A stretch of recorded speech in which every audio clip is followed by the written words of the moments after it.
In this video, we are going to look at the foreign exchange markets. We will be covering the functions of foreign exchange market, the arbitrage, and the spot and the future rates. What is a foreign exchange market? It is a market in which individuals, firms, and banks, which are different stakeholders, they buy and sell foreign currencies or are engaged in an activity of foreign exchange. Here, the changing of currency takes place. For example, a US dollar for Indian rupee. So you give 10 lakh Indian rupee and you get equivalent of US dollar. It depends upon the exchange rate. The foreign exchange market for any currency, suppose for a Canadian dollar, can be situated at any location like London, Paris, Singapore, Tokyo, New York, where dollars are bought and sold for other currencies. These different monetary centers or the markets are connected electronically and are in constant contact with one another, thus forming a single international foreign exchange market. So, a person in India can exchange Indian rupees for any of the foreign currency from a designated monetary center or a foreign exchange center. Such transactions takes place electronically. Thus, it enables tourists, government, investors, brokers, commercial banks, etc. to get hold of the foreign currency because tourists need foreign exchange so that they can spend their money in the country where they are. Government needs it so that it can maintain the foreign reserves. Commercial banks need it.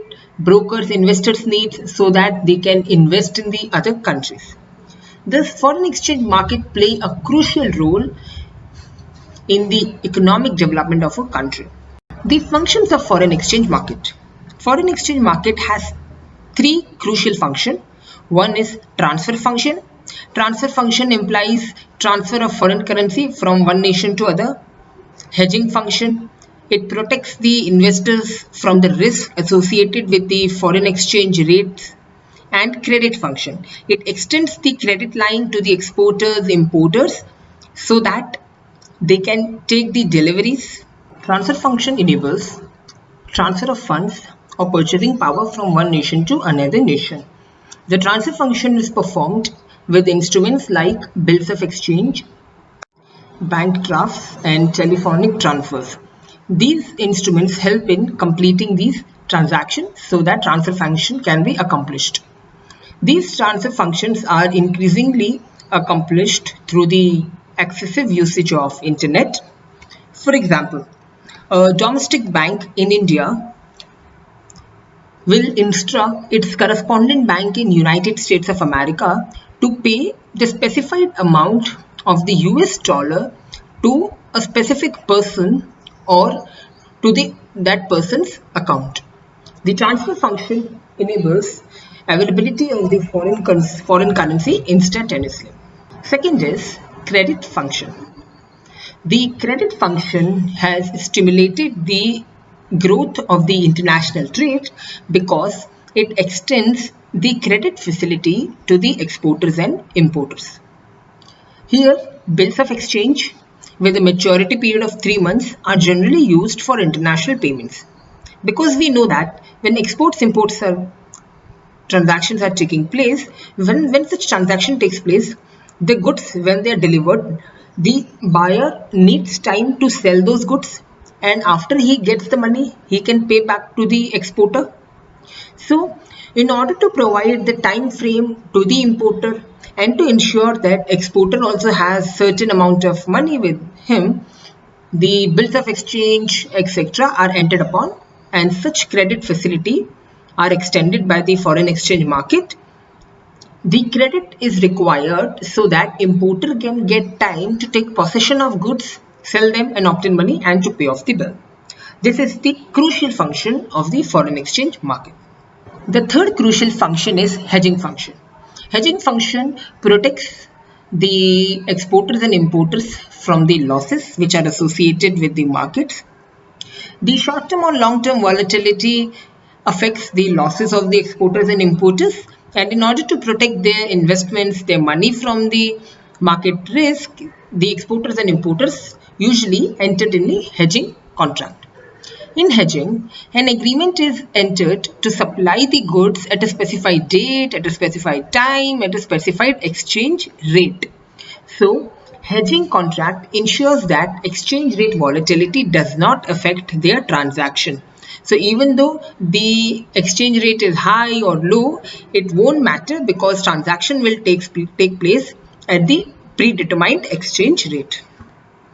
The main purpose or the primary purpose of hedging is to avoid losses that might be caused due to exchange rate variation in the future. It can be after 1 month or 3 months. In order to understand hedging better, let us look at this example.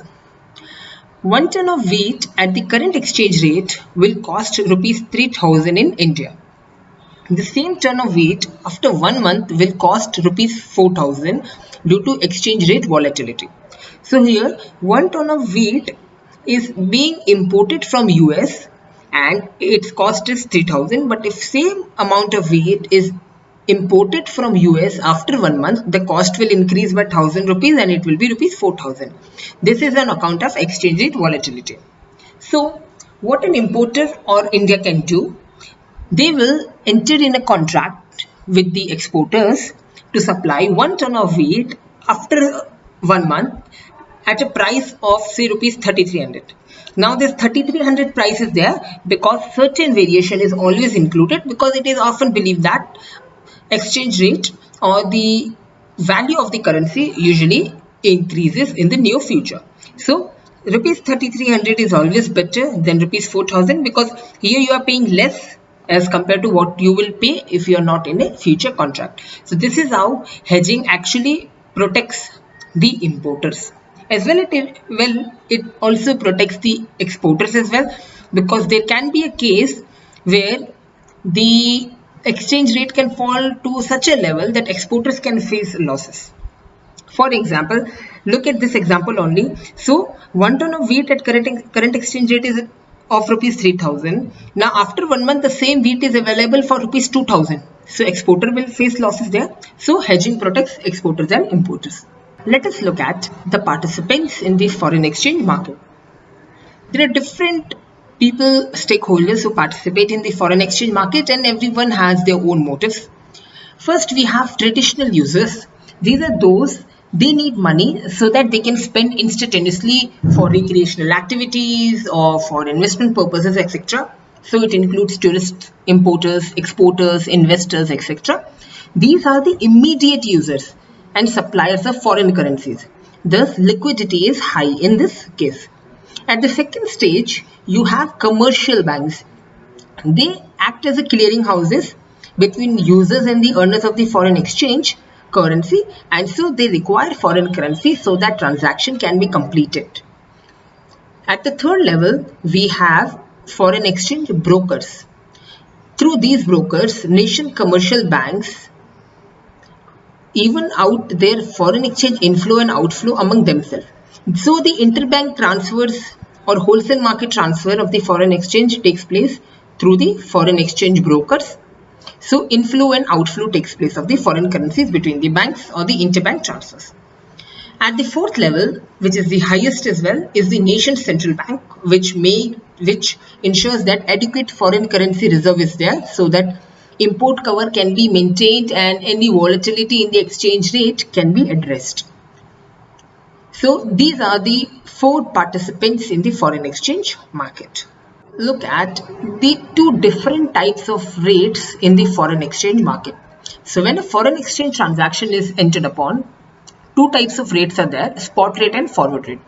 The basic difference between spot and forward rate is that spot rate, here the transaction takes place instantaneously at the current rate, whereas in case of forward rate, transaction takes place at the rate which is determined and it gets completed after a certain amount of time, which is also specified. So spot rate, it is the current rate of exchange. This type of transaction is called a spot transaction because the transaction takes place at the spot rate. Spot rate is the current rate of exchange. So transaction gets completed as soon as the delivery of the goods or services takes place. Whereas in case of forward rate, the Forward contract or the transaction here involves an agreement to buy or sell a specified amount of foreign currency at a future date at a future specified price. So that's why it is known as forward rate, because the exchange rate is already determined and the time of delivery is also determined.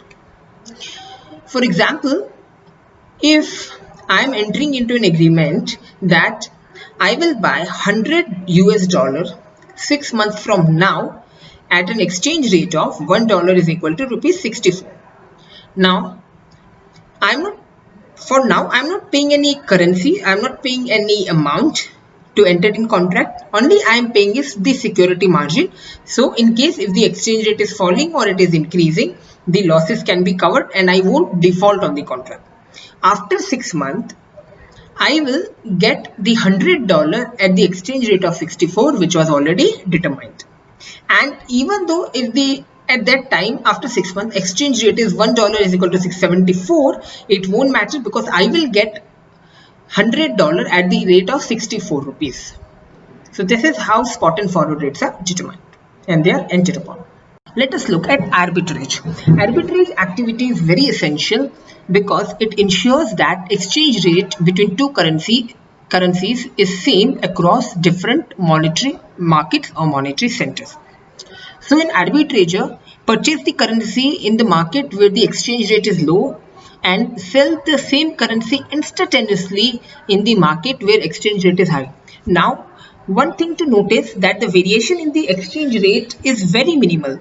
Sometimes it is in rupees or sometimes it is in paise. But as the transaction takes place in millions of rupees, profits are also high.